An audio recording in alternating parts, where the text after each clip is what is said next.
오늘 주제는 좀 어려워. 환자를 치료하고 오래 살 수 있게 해줘야 할 의사 선생님께서 어떤 환자가 죽을 수 있도록 약을 준다는 건데 그래도 되는 걸까? 의사 선생님이 사람을 죽이는 거잖아. 그런데 어떤 사람들은 몸이 너무 아파서 매일 고통 속에서 사는 것보다 죽음을 택하는 것이 더 낫다고 생각하기도 한데 어느 쪽의 의견이 맞는지 정말 모르겠어. 사실 누군가가 죽는 건 그저 슬픈 일이라 생각하기도 싫거든. 뉴쌤께 자세히 여쭤봐야지. 뉴스쿨 TV. 쌤, 오늘 뉴스를 보니 네덜란드의 한 할아버지와 할머니가 안락사를 선택하셨대요. 안락사는 편안하게 죽을 수 있도록 의사의 도움을 받는 거라고 하는데 죽음이 편안할 수도 있나요? 저는 잘 모르겠어요. 스스로 죽는 선택을 하는 건 자살 아닌가요? 만약 의사 선생님이 도와줬다면 살인일 수 있고요. 그런데 안락사는 왜 괜찮은 것처럼 말하는 걸까요? 선생님은 어떻게 생각하세요?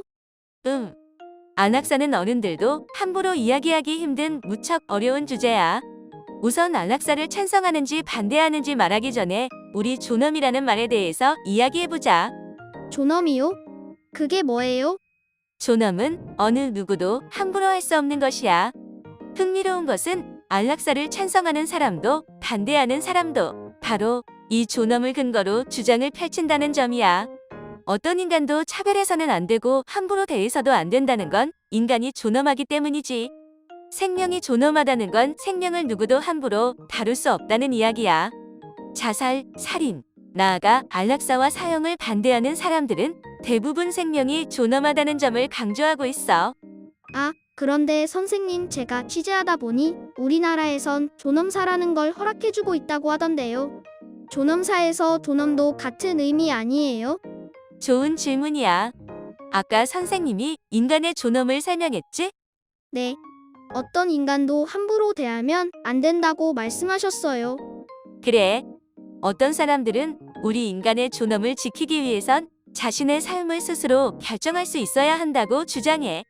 우리 모두는 살고 싶은 곳에서 원하는 모습으로 살 권리가 있어. 누군가가 내가 원하지 않는 삶을 살도록 억지로 강요할 수는 없지. 안락사를 선택하는 사람들은 바로 인간의 존엄을 지키기 위해 스스로 죽음을 택하는 것이라고 주장하고 있어.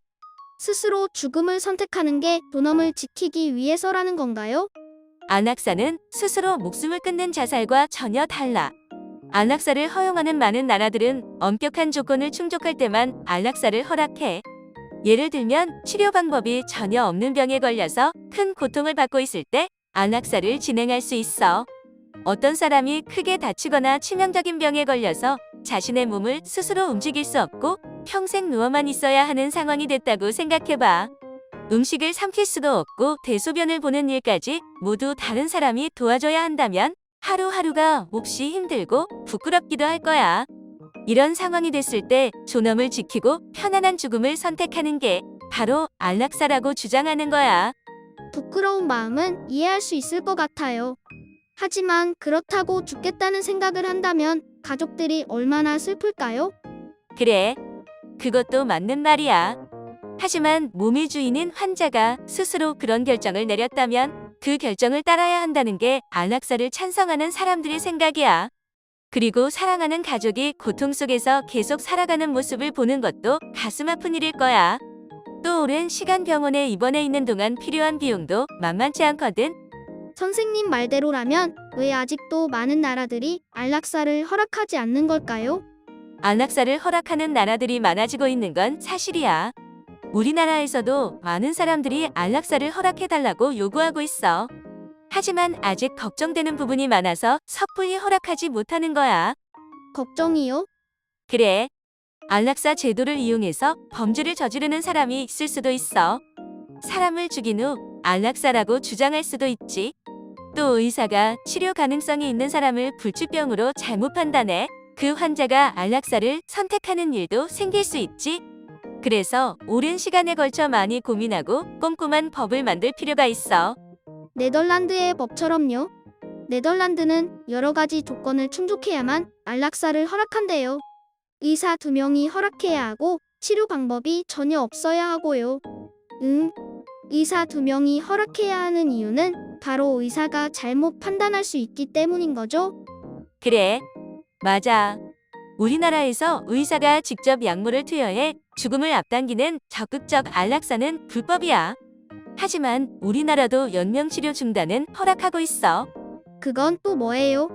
더 이상 치료 방법이 없고 환자가 인공호흡기에만 의존해 살고 있을 때 의미 없는 치료를 중단하는 거야. 인공호흡기를 떼고 서서히 환자가 숨을 먹기를 기다리는 거지. 이걸 존엄사라고 해. 이때 말하는 존엄은 인간의 존엄이지. 존엄사 역시 지켜보는 가족들로선 무척 슬프고 견디기 힘든 일이야.